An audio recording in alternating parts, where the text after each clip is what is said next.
People tend to feel trapped in their own mind without even knowing it. You know, we've been conditioned since birth. We've been conditioned without even knowing it. People aren't aware that they've been conditioned. And I wasn't, you know, but we are.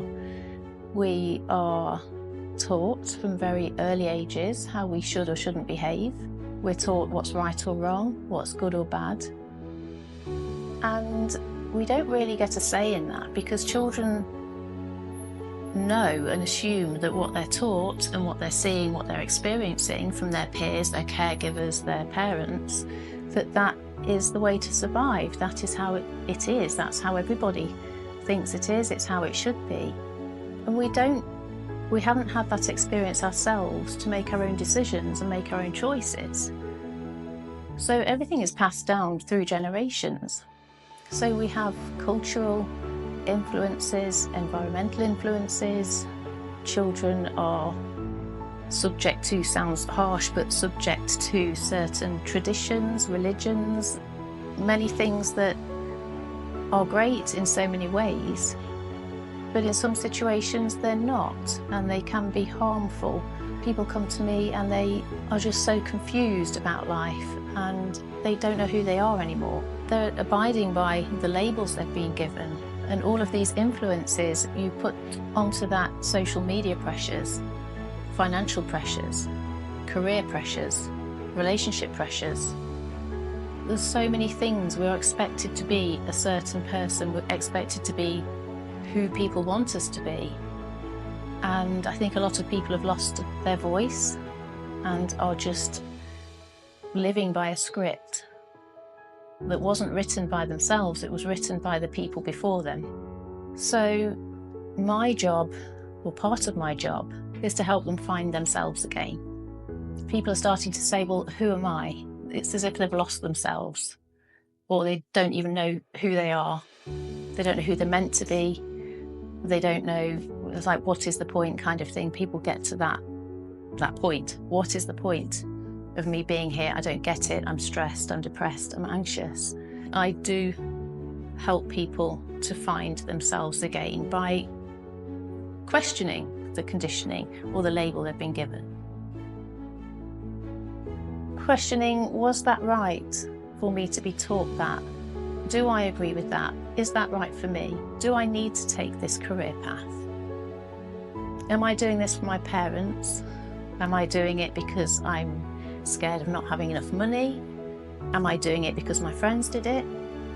Or am I doing it because I love it and that's what I want to do for the rest of my life? So things like that, you know, the choices we make, career choices, relationship choices. The choices we make, we need to know who we are first. We need to find that freedom to be who we want to be, to decide if something's good or bad, right or wrong. Is it right for us, or is it not right for us? So being aware that we have been conditioned, and people don't necessarily do it to hurt people. You know, parents do the best they can. Different cultures, they're passing on what they know. But then that child takes on those cultures and labels and expectations, and then that's then passed down to the next generation.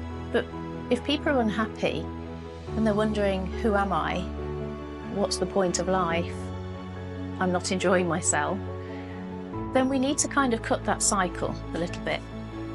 And I take people back to who they are. How do they feel about something? What is their vision for the future?